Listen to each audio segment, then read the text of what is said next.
Olá, meu nome é Alice, seja muito bem-vindo ao meu canal. Aqui a gente vai falar sobre livros, tudo relacionado ao mundo da leitura, mas também vamos falar sobre estudos, aprendizado, conhecimento, autodesenvolvimento, desenvolvimento pessoal e profissional, rotina, dia a dia, passeios por São Paulo e muitas outras coisas. Espero que você me acompanhe nessa jornada.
Pessoal, tô passando rapidinho aqui para convidar vocês para fazer um passeio na Avenida Paulista comigo hoje. Hoje é domingo, a Paulista fica fechada, para quem não sabe, e eu moro perto da Paulista e eu preciso ir no shopping comprar uns presentes, então eu resolvi dar uma passeada e levar vocês comigo. Então a gente vai dar uma passeada pela Martins Fontes, pela livraria Martins Fontes, aqui na Paulista, que é uma das maiores livrarias aqui de São Paulo. E essa livraria aqui tem 3 ambientes. Um deles é destinado mais aos livros adolescentes, de terror, quadrinhos e lançamentos. Depois tem a parte principal da livraria, que essa parte principal em si é dividida em 3 andares, e um outro ambiente que é mais dividido para livros didáticos. A parte principal da livraria tem muito livro, muito lançamento, todos os livros mais interessantes estão nele, muito livro de autores brasileiros, muito livro também para público jovem, né? Muitos livros infantis também estão nessa parte, então o core da principal da livraria está nesse térreo, né? Daí no segundo andar tem bastante livro mais específico de algumas áreas, como direito, medicina, história, então são livros mais didáticos, livros que você vai usar na faculdade, enfim, alguns livros mais temáticos. E também tem um café, uma cafeteria muito bacana, quem quiser tomar um café ali algum dia. E o que eu quero mostrar para vocês também, que é bem legal, é o terceiro andar da livraria, que é um andar específico para livros que estão sempre em promoção. Pelo menos 30% de desconto. Só que assim, é uma promoção de livros do valor de capa. Então, sempre tem um valor mais elevado e aí é 30% daquele valor específico. Então, não é uma promoção assim tão grande, mas é legal dar uma conferida, caso você tenha interesse em algum. Então, vamos dar um passeio na Paulista, passar pela Martins Fontes e depois eu quero levar vocês na Japan House, que é um dos meus museus favoritos aqui de São Paulo. Como o próprio nome diz, a Japan House é um museu dedicado à cultura do Japão, né? E é um museu com exposições que são rotativas, então sempre que você for ver uma exposição diferente, que muda, eu acredito que a cada 3, 4 ou 6 meses. Então eu vi que agora a exposição é sobre arquitetura e comidas do Japão, e lá são 2 andares, tem a primeira exposição no primeiro andar, você sobe a segunda exposição no segundo andar. Também tem um restaurante, caso você quiser almoçar lá, eu nunca almocei, mas é um restaurante super bacana também. E depois disso a gente vai chegar no shopping, vai dar uma olhada por lá também, e eu quero ir na livraria, lá tem uma livraria da Vila, a gente dá uma olhada nos lançamentos, e vocês vão conferir tudo isso comigo.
é a parte de livros mais infanto-juvenis. Lá dentro é a parte de livros mais adultos, enfim, ficção. Vou dar uma olhadinha bem rápida aqui e aí a gente vai pra lá.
pessoal, eu vim agora falar com vocês sobre alguns livros que eu li no mês passado e que eu tô lendo atualmente. Estamos em setembro e eu quero começar falando com os livros que eu li em agosto, porque foram livros muito bons e apesar de eu querer ter uma conversa um pouco mais profunda com vocês sobre os livros que eu tô lendo agora no mês de setembro, eu não quero me aprofundar com os livros que eu já li, porque já faz um tempo, mas mesmo assim eu não queria perder a oportunidade de falar com vocês sobre eles, porque são indicações muito boas, foram leituras muito prazerosas, livros muito bons, então eu não queria deixar passar.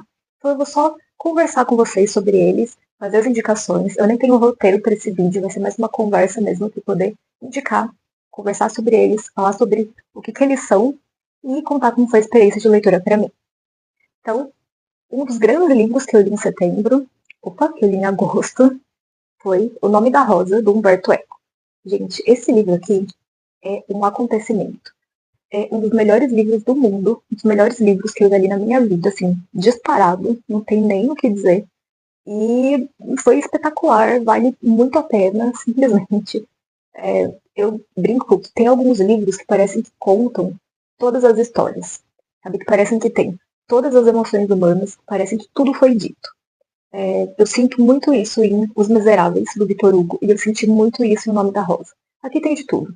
Tem drama, tem romance, tem suspense, tem alegria, felicidade, amor, tristeza. Tudo que você puder imaginar acontece nesse livro. E, como vocês podem ver, o meu livro tá bastante marcado, ele tá estudado, porque é uma história, assim, que tem muitas camadas, muitos personagens, muita coisa acontece. Então você tem que ler com muita calma, tem que mergulhar nessa história e tudo que ela tem para oferecer. Por quê? O Humberto Eco, ele era um autor muito prolífico, ele escreveu muita coisa, e ele também era uma das pessoas mais geniais de sua época. Né? Ele escreveu tanto ficção quanto não ficção, sobre diversos assuntos, né? Desde teoria literária, gramática, ele era italiano, então fala muito sobre a língua italiana também. Então, ele coloca no seu livro muito eruditismo, né? Ele é uma pessoa muito erudita, muito inteligente. Ele coloca aqui muito sobre história, muito sobre conhecimento geral, muito sobre essa sua filosofia, esse seu erudidismo, esse seu conhecimento, essa sua inteligência. Então, não é uma coisa fácil de se ler, porque a gente não é um Humberto Eco, né? Então, não somos tão inteligentes quanto ele. Então, às vezes, é um livro desafiador, mas recompensa no final, porque é maravilhoso. Então, vamos ao plot, ao enredo da história. O livro se passa no ano de 1327. E ele se passa numa abadia, nos Alpes italianos. É uma abadia fictícia, mas que foi muito inspirada numa abadia real. E vai acontecer nessa abadia um encontro de alguns monges muito importantes para decidir o posicionamento da Igreja Católica perante um conflito que está acontecendo entre a Igreja Católica e o Papa no momento. Então, só pelo pano de fundo, vocês já podem ver que é um livro que traz algumas questões aí que são interessantes e que são minimamente inteligentes, né, pra gente tentar entender. E esse é o pano de fundo da história.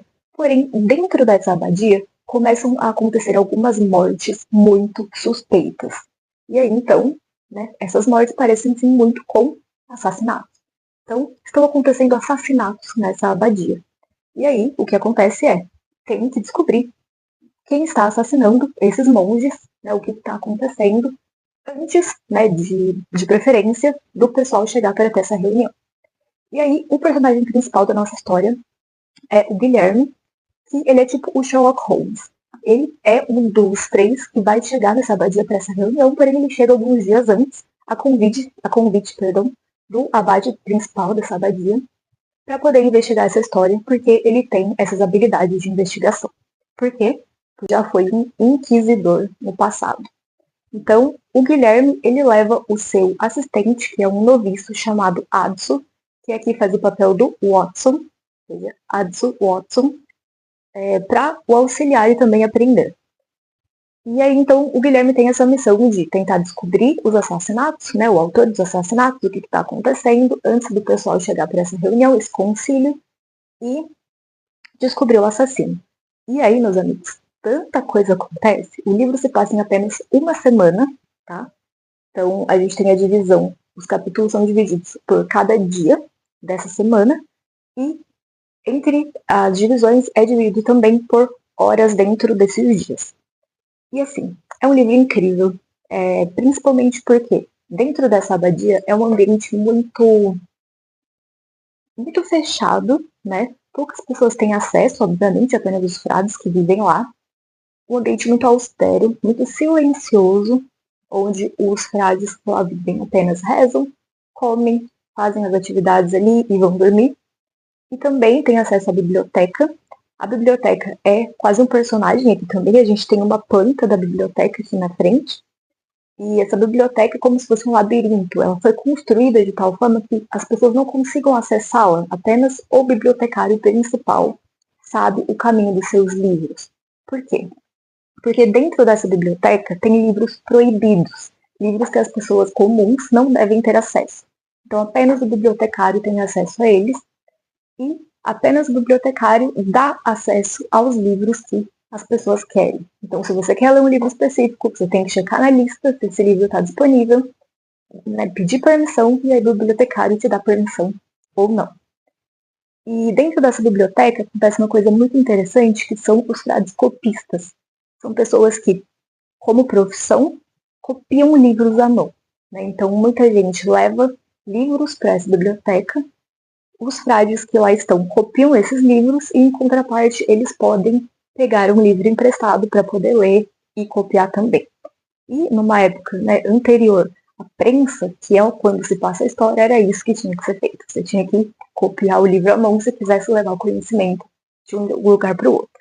Então, como vocês viram, esse é um livro já cheio de nuances, cheio de personagens e lugares interessantes. E assim, vale muito a pena. A segunda leitura que eu fiz no mês passado, esse mês também, foi Homem Comum, do Philip Roth. Esse livro aqui foi a leitura do mês passado do clube da Fala Fernanda, que é o clube das jovens senhoras, e é O Homem Comum, do Philip Roth. Como vocês podem ver, ele está estudado e cheio de anotações, por conta, né, dos encontros do clube, que eu tive que participar posteriormente, eu não consegui entrar em nenhum no tempo que eles estavam acontecendo, e eu assisti depois, mas foi um livro que eu gostei bastante, e como o próprio título diz, é um livro sobre um homem comum. Basicamente, é um homem nascido numa família judia, o Philip Roth era judeu, e muitos dos seus personagens, se não todos, são são judeus também, né? Tem essa característica. E o homem comum do livro, ele não tem nome, é narrado em terceira pessoa, nós temos um narrador aqui. E esse homem comum, por que ele é um homem comum? Porque ele é um homem que teve uma infância normal, relativamente tranquila, seus pais viveram juntos a vida toda, tinham uma loja de joias raras, assim, de diamantes, né? E quando ele cresceu, ele teve 3 casamentos que foram casamentos falidos, que não deram certo. Teve 2 filhos que não gostavam dele nem um pouco, principalmente por conta do casamento com a mãe, né, que acabou não dando certo. E posteriormente, os outros 2 casamentos foram com moças muito mais jovens, enfim. Vocês entenderam? Por isso que ele é um homem comum, né? Ele é um homem que tá aí no dia a dia, que trai a esposa com a secretária e pega as menininhas, é isso. Esse aqui é o homem comum que passa a vida toda assim, incólume, nos problemas, não tá nem aí pra nada, tem lá o seu emprego, que só serve pra ganhar dinheiro, vive a vida desse jeito. Chega nos 50 anos e começa a ter um monte de problema de saúde. Então, esse é o livro, sabe? Esse aqui é a vida do homem comum. E, ao mesmo tempo, é extraordinário, sabe? E, assim, é incrível. A escrita é muito crua, mas ao mesmo tempo muito poética. Ele te joga aqui as coisas que o personagem faz, que o personagem pensa, de um jeito que só o Philip Roth consegue fazer. Você pensa, talvez eu esteja fazendo isso aqui também. Talvez esse livro aqui seja sobre mim, ou seja sobre alguém da minha família, ou, né, sobre alguém que eu conheça. Talvez seja um bom presente para você dar para o homem comum aí que você conhece, para ver se ele quer ser a pessoa que retratada no livro, ou se dá tempo dele mudar. Enfim, uma leitura incrível para a gente tentar ser um pouco menos homem comum no nosso dia a dia. Por fim, mais uma leitura que é de agosto/setembro foi O Fantasma da Ópera. Gente, que livro bom! Vou confessar para vocês que eu comecei, olha só, ele também está estudado e anotado. Vou confessar para vocês que eu comecei não gostando. Eu gostei mais da segunda metade para o fim. A primeira metade eu achei um pouco arrastada, mas da segunda metade para o fim o negócio fica maluco e aí não tem como largar. O que você só quer é esperar essa história terminar para ver o que vai acontecer. Bom, eu já começo falando que eu nunca tinha conhecido essa história, não conhecia essa história, nunca vi nenhum filme, não conheço o musical, não conheço o filme baseado no musical. Eu só tinha no meu imaginário o que era o Fantasma da Ópera, que era um cara que tinha uma máscara na metade do rosto, que cantava e vivia nos porões da Ópera de Paris. Era isso que eu sabia. E não tá totalmente errado, mas eu sei, né, que essa visão que a gente tem do Fantasma da Ópera é muito sobre o filme de 2005, sobre o Fantasma da Ópera, com o Gerard Butler. Mas eu nunca vi o filme, talvez eu veja ainda neste blog e comente com vocês. Mas até onde eu sei, o filme e esse livro aqui são muito diferentes. O livro, ele é composto por diversos fragmentos de texto. Então são entrevistas, trechos de livros, pesquisas que o autor, né, que é o nosso narrador, fez, que ele coletou durante muitos anos para fazer como se fosse um dossiê sobre o Fantasma da Ópera. É isso que a gente vai ler aqui, o narrador fazendo. Então, a ideia desse narrador é contar pra gente que o Fantasma da Ópera existiu de verdade, tá? Então, esse livro aqui é como se fosse todos esses anos de pesquisa e estudos e entrevistas até de pessoas que participaram na época dos acontecimentos sobre o que aconteceu na época do Fantasma da Ópera. E o seu objetivo é mostrar que o Fantasma da Ópera existiu e todos os fatos são verídicos. Então, o livro ele começa exatamente assim. O Fantasma da Ópera existiu. Essa é a primeira frase do livro. Então, é isso que o narrador quer te convencer. E aí, como eu comentei, na primeira metade do livro, ele quer mais te situar sobre a Ópera de Paris, ele quer explicar, né, o que está acontecendo, como funcionam as coisas, e depois da segunda metade a gente entende de fato o entrever assim, sobre o fantasma e os personagens. Então, qual que é o enredo? Né? Nós temos essa moça chamada Christine, que ela é uma grande cantora de ópera, da Ópera de Paris, só que ela é uma cantora que está iniciando, né, ela teve a sua grande estreia na Ópera de Paris. Ao mesmo tempo em que isso acontece, novos diretores da ópera aparecem. Por quê? Porque os diretores antigos, eles saem do cargo.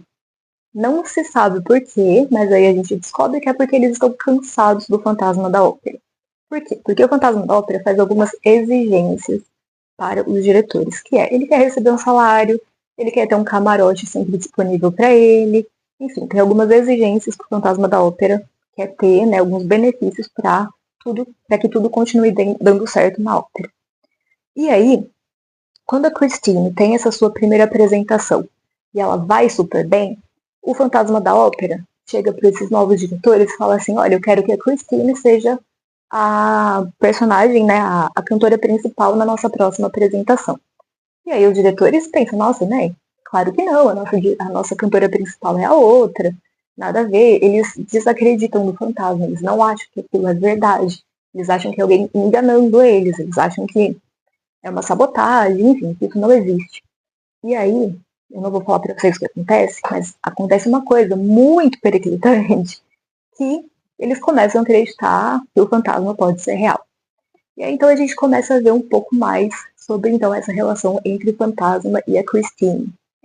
Então, o que acontece? A Christine, ela é uma moça dos seus 15, 16, 17 anos, que canta muito bem, e ela passou sua vida inteira, sua infância inteira, cantando junto com o seu pai.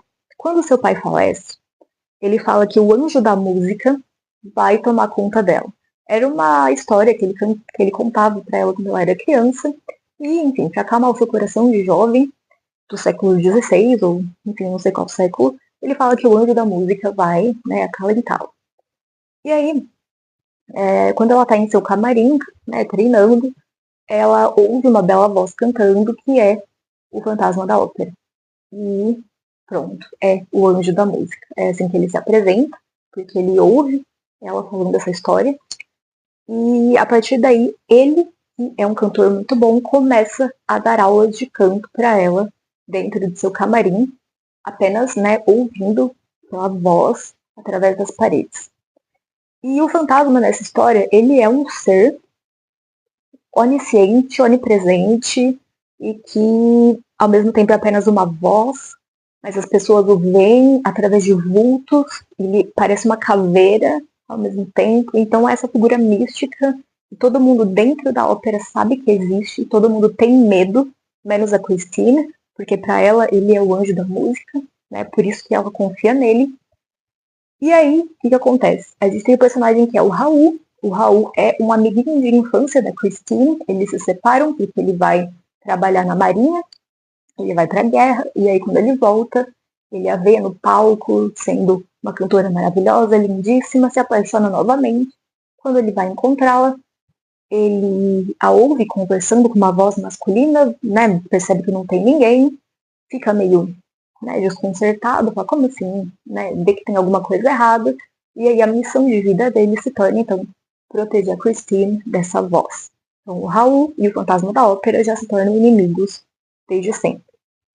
E aí, então, a gente acompanha no livro o entreveiro desses três personagens, da Christine, do Raul e do fantasma, e do Raul, da Christine e do fantasma,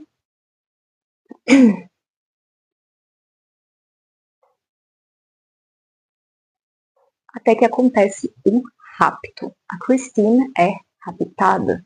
E aí a gente tem então o Raul, já sabendo quem a raptou, né, que é o fantasma, e ele então tendo que procurá-la, vendo, né, o que ele pode fazer para ajudar e como que ele vai então derrotar essa criatura maligna e terrível que é o fantasma da ópera. E assim, se você só viu ao filme ou aos filmes, né, eu sei que nos filmes o fantasma ele é até, principalmente na última adaptação de 2005, ele é caracterizado como um maravilhoso, como muito lindo, né? O Jared Butler cantando, ele só tem uma pequena cicatriz aqui, uma máscara bem pequena, mas aqui no livro ele é horrível, ele é uma pessoa muito ruim. Ele é feio, muito feio fisicamente. E assim, ele faz coisas horrorosas, ele mata pessoas, ele é um assassino, sabe? Ele não é uma pessoa boazinha, nem um pouco. Aqui no livro não deixa dúvidas que ele é uma pessoa ruim, né? Não é igual nas adaptações que eu sei, que até fica ambíguo, assim, esse triângulo amoroso. Mas aqui não. Aqui no livro o fantasma é terrível e ele é uma figura muito assustadora também. Como eu falei, ele é descrito como uma caveira mesmo, uma caveira até sem olhos, com, né, as órbitas no lugar dos olhos, e assim, muito horrível, uma pessoa ruim de verdade. Então, tem esse entreveiro todo, e aí tem que ler para saber como que eles vão sair dessa, se é que eles saem. Mas enfim, muito bom também.